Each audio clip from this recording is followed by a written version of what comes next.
നമ്മുടെ വയറിനും മനസ്സിനും ഒരുപോലെ ആനന്ദം നൽകുന്ന ഒരു വിഭവമാണ് മാമ്പഴ പുളിശ്ശേരി. നമ്മുടെ നാട്ടിലെ ഏപ്രിൽ മെയ് മാസങ്ങളിൽ ധാരാളമായിട്ട് സുലഭമായിട്ട് ലഭിക്കുന്ന ഒന്നാണ് മാമ്പഴം, അല്ലെങ്കിൽ നമ്മൾ മാങ്ങ എന്നൊക്കെ പറയണം. അപ്പം മാങ്ങ കിട്ടിക്കഴിഞ്ഞാൽ അത് പച്ചക്ക് തിന്നാം, ഏത് ഫോമിലും. Mango in any shape is delicious and tasty. അപ്പോൾ അതിന് പഴുത്ത് കഴിഞ്ഞാൽ, അത്യാവശ്യം നല്ല പഴുപ്പായി കഴിഞ്ഞാൽ സാധാരണ നമുക്ക് കഴിക്കാൻ താല്പര്യമുണ്ടല്ലോ, ആ സമയങ്ങളിൽ ഏറ്റവും ഫലപ്രദമായിട്ട് ചെയ്യാൻ പറ്റുന്ന ഒരു വിഭവമാണ്. ചോറിൻ്റെ കൂടെയൊക്കെ ഒഴിച്ച് കഴിക്കാൻ പറ്റിയ വളരെ രുചിപ്രദമായ, വയറിന് അതീവ സുഖം നൽകുന്ന ഒന്നാണ് ഈ മാമ്പഴ പുളിശ്ശേരി എന്ന് പറയുന്നത്. ഇത് മൺചട്ടിയിൽ തന്നെ വെക്കണം. ഇതിൻ്റെ തനത് രുചി കിട്ടണമെങ്കിൽ മൺചട്ടിയിൽ തന്നെ ഇത് തയ്യാറാക്കിയെടുക്കണം.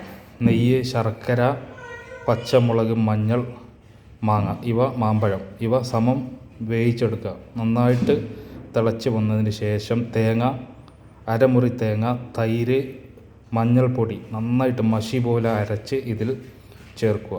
ചേർത്തതിന് ശേഷം തിളപ്പിക്കുക. നന്നായിട്ട് തിള വന്നതിന് ശേഷം ഫ്ലെയിം ഓഫ് ചെയ്തതിന് ശേഷം ഒരു ചെറിയൊരു പാനിൽ നെയ്യ് വയ്ക്കുക. നെയ്യ് വളരെ പ്രധാനപ്പെട്ട ഒരു ഘടകമാണ്. നെയ്യ്, അതിലേക്ക് അല്പം മഞ്ഞൾപ്പൊടി, അതുപോലെ തന്നെ കടുക്, ഉലുവ ഇവ ചേർക്കുക. ഇവ ചേർത്തതിന് ശേഷം അല്പം മുളക് പൊടിയും കൂടി ചേർത്തിട്ട്, വറ്റൽ മുളകും ചേർത്തിട്ട് ഇതിലേക്ക് ചേർക്കുക. വളരെ രുചികരമായ മാമ്പഴ പുളിശ്ശേരി തയ്യാറാക്കുന്ന വിധമാണ്.